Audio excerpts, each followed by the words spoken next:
What is true marriage according to scriptures? You see, many people have been deceived, especially women who are lusting after that superficial worldly ceremony in that white dress called a marriage. You see, how do we find out what a true marriage is? We simply look at our marriage to Christ, you see. Our marriage to Christ is a spiritual union. You see, Christ is the husband. We are the wife to the husband, you see. Christ sows his seed or his thoughts into us, the wife, into our heart, you see. Heart is an anagram for earth. Do you see how the seed is sown into the earth? The thoughts are sowed into our feelings, you see, because men and women are the physical manifestation of thoughts and feelings. Man and woman, Adam and Eve, thoughts and feelings. You see? So, marriage is first of all a spiritual union of your thoughts and your feelings, the union of the thoughts and the feelings of the husband and the wife. This union, if it is established, is manifested into the physical in the form of sexual intercourse, which is a blood covenant. You see? Let's read Book of Genesis, chapter 2, verse 24. Therefore shall a man leave his father and his mother, and shall cleave unto his wife, and they shall be one flesh. Genesis chapter 4, verse 1. And Adam knew Eve, his wife. That means they had sex. And she conceived. Okay, so it's telling you she conceived right after it. To know your wife means you have sex with her. Okay? And bare Cain and said, I have gotten a man from I am. You see? First comes the spiritual union. Then this spiritual union of the thoughts and the feelings, the internal union, is manifested in the physical through sexual intercourse. That's a blood covenant, you see?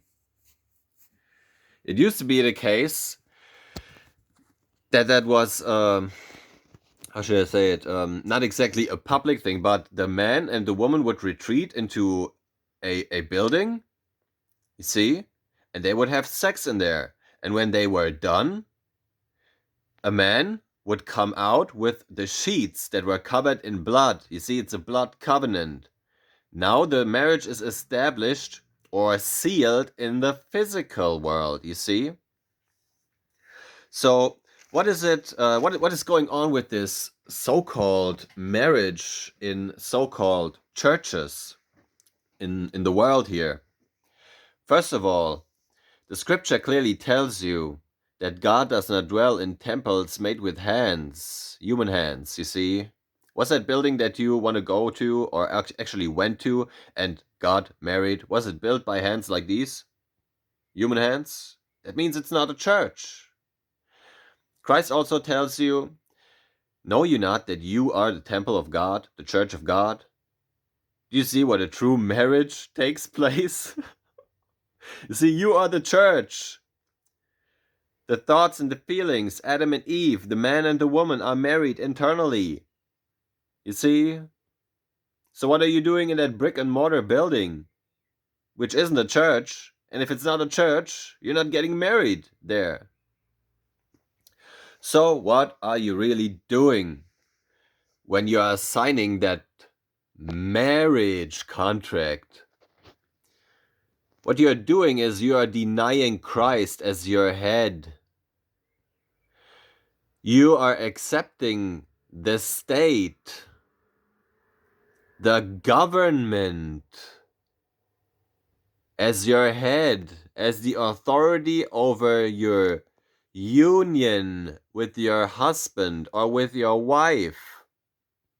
You have rejected Christ when you do that. Don't the scriptures tell you clearly that Christ is the head of the man? and the man is the head of the woman? You have replaced Christ with a worldly government. Now, if you're saying to me that that is not the case, you will find out that it is the case as soon as you file for the eventual divorce. You see, because you're not really married to your man if you do that. You're not really married to your wife if you go and do that. You see?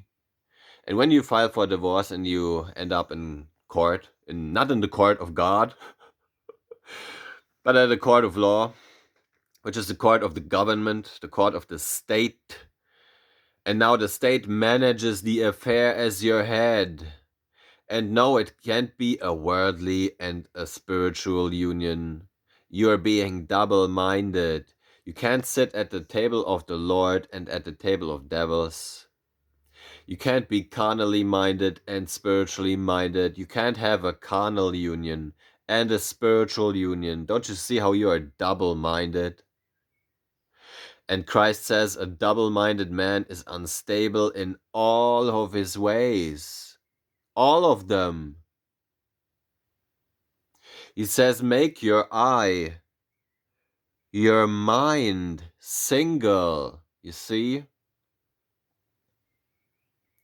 Now, if you went ahead and you signed that marriage contract and you got married under the state, you probably also went ahead when you had children, which are now also under the authority of the state, and you went ahead and you got a birth certificate. You see, that birth certificate now has basically turned your own child into a surety for the gamblers at Wall Street. You might want to look up maritime law or the law of the sea to figure that out. That's all for now.